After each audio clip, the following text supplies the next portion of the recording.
Hello, English learners, and welcome back to Podcast English Learning for our 45th episode. Happy Friday, everyone. I'm Alex. And I'm Aurora.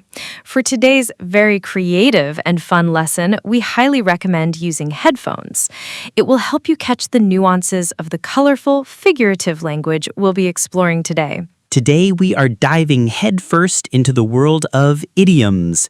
An idiom is a phrase or expression where the meaning is not obvious from the literal meaning of the individual words. They are the secret sauce that makes English sound so natural and expressive. That's so true. Learners are often a bit scared of idioms, but they are absolutely everywhere in everyday conversation.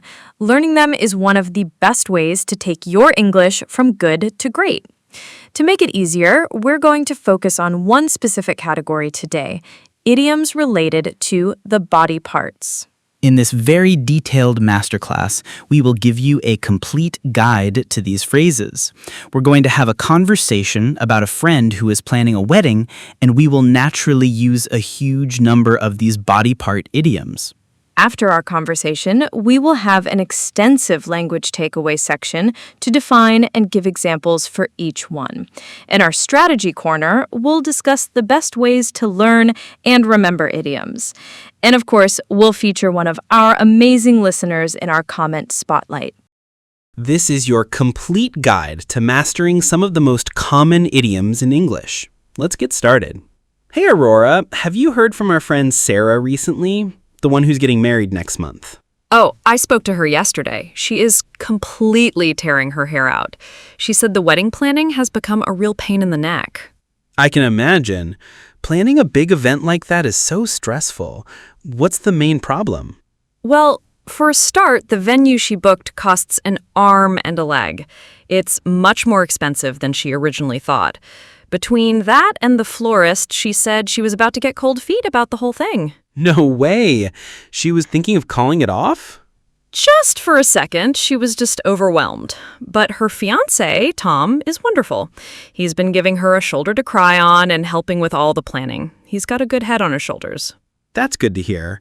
Well, I think they are a perfect match. They really see eye to eye on all the important things in life. I agree. I just think Sarah is a natural worrier. We should probably give her a hand with some of the final preparations. That's a great idea. We should call her this weekend. For now, let's just keep our fingers crossed that everything goes smoothly for her from here on out. Definitely. And we should stop gossiping about her. I'm just pulling your leg, of course. I know, but you're right. We should check in with her. It sounds like she could use some support. And we're back. That short conversation was absolutely packed with body part idioms. It was. We used over 10 of them. Now, before we break them down, it's time for our comment spotlight. This week, we're giving a shout out to a listener with the username Nostalgia Lover who left a comment on our video about talking about memories. They wrote, "This lesson was a blast from the past. It reminded me of my childhood. Those were the days. Thank you."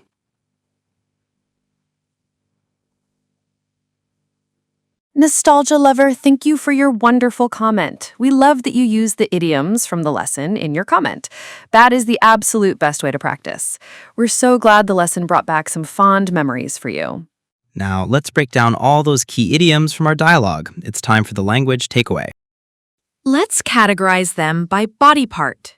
First, idioms related to the head and hair. I said Sarah was tearing her hair out. This means she is extremely worried, stressed, or angry about something. I also said her fiancé Tom has a good head on his shoulders. This is a compliment that means someone is sensible, intelligent, and makes good judgments. Next, I said the planning was a pain in the neck. This is a very common idiom for something or someone that is very annoying or difficult to deal with.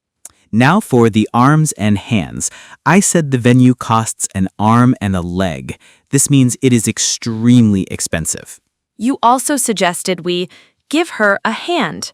This means to help someone with something. It's a very common way to offer assistance. And finally, I said we should keep our fingers crossed. This is a gesture and an idiom that means to hope for good luck or a positive outcome. Let's move down to the legs and feet. I mentioned Sarah was about to get cold feet. This means to become too scared to do something you had planned to do, especially getting married. And you said you were pulling my leg. This means you are joking or teasing someone. For example, if you tell a friend something unbelievable and they believe you, you can say, "Don't worry, I was just pulling your leg." Now for the eyes and ears. We said that Sarah and Tom see eye to eye. This means they agree with each other and have similar opinions. Another common idiom is to be all ears, which means you are listening very eagerly and with your full attention. For example, tell me your story, I'm all ears. And finally, the shoulder. I said Tom was giving her a shoulder to cry on. A shoulder to cry on is a person who listens to your problems and offers sympathy and emotional support. These idioms are incredibly common in everyday English. Now, let's move on to our strategy corner to discuss the best way to learn them. Learning idioms can feel overwhelming because there are so many, but here are a few effective strategies. Strategy 1. Don't translate literally. This is the most important rule. The meaning of an idiom is almost never the same as the meaning of the individual words. Raining cats and dogs has nothing to do with animals. You must learn the meaning of the entire phrase as one unit. Strategy 2. Learn in context. Don't just memorize lists of idioms. The best way to learn them is by seeing or hearing them in a real context, like a dialogue, a movie, or an article. Context helps you understand the true meaning and feeling of the phrase. Strategy 3, group by theme. This is what we are doing today. Grouping idioms by a common theme, like body parts, colors, animals, or food, can make them much easier to remember. It creates connections in your brain. Strategy 4, use visualization. Try to create a funny or memorable mental image for the idiom.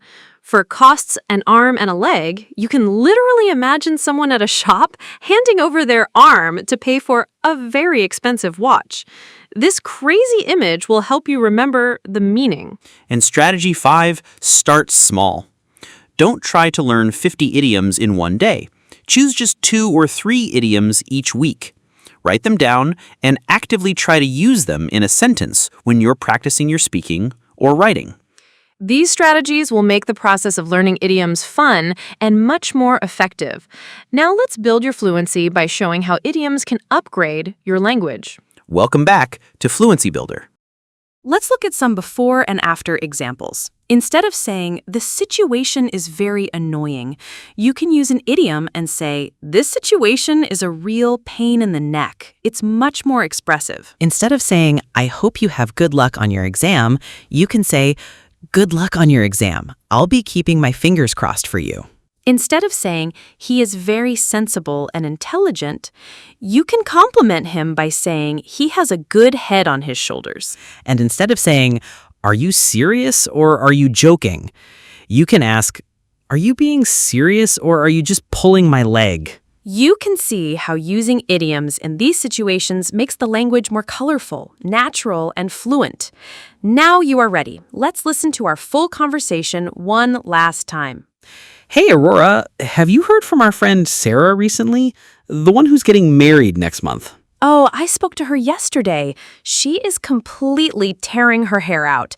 She said the wedding planning has become a real pain in the neck. I can imagine. Planning a big event like that is so stressful.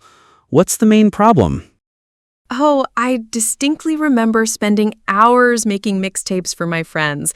I would sit by the radio waiting for my favorite song to play so I could record it. That's amazing. It's funny how a simple object can take you back in time.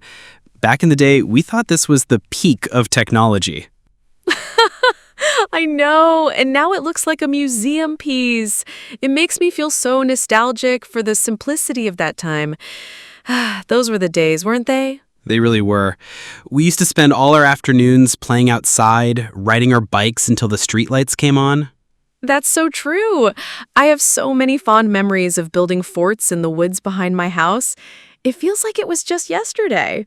It also makes me think of my grandfather. He's the one who gave me my first cassette player. Really? Yes. Thinking about it is a bit bittersweet. It's a happy memory of the gift, but it also makes me miss him. He was such a kind man. We covered a huge number of very common and colorful expressions today. We hope this lesson has shown you that idioms are not just strange phrases, but are a fun and essential part of everyday English. The key takeaway is to learn idioms in context and not to be afraid of them. Start with a few common ones and listen for them in movies and conversations. The more you hear them, the more comfortable you will become. Now for your homework. We want you to practice. In the comments section, choose one idiom you learned today and try to write your own example sentence with it. We would absolutely love to see your sentences. If you found this lesson helpful, please give it a like and be sure to subscribe to Podcast English Learning for more fun and practical English lessons. Thank you for joining us today. Until next time, goodbye. Bye, everyone.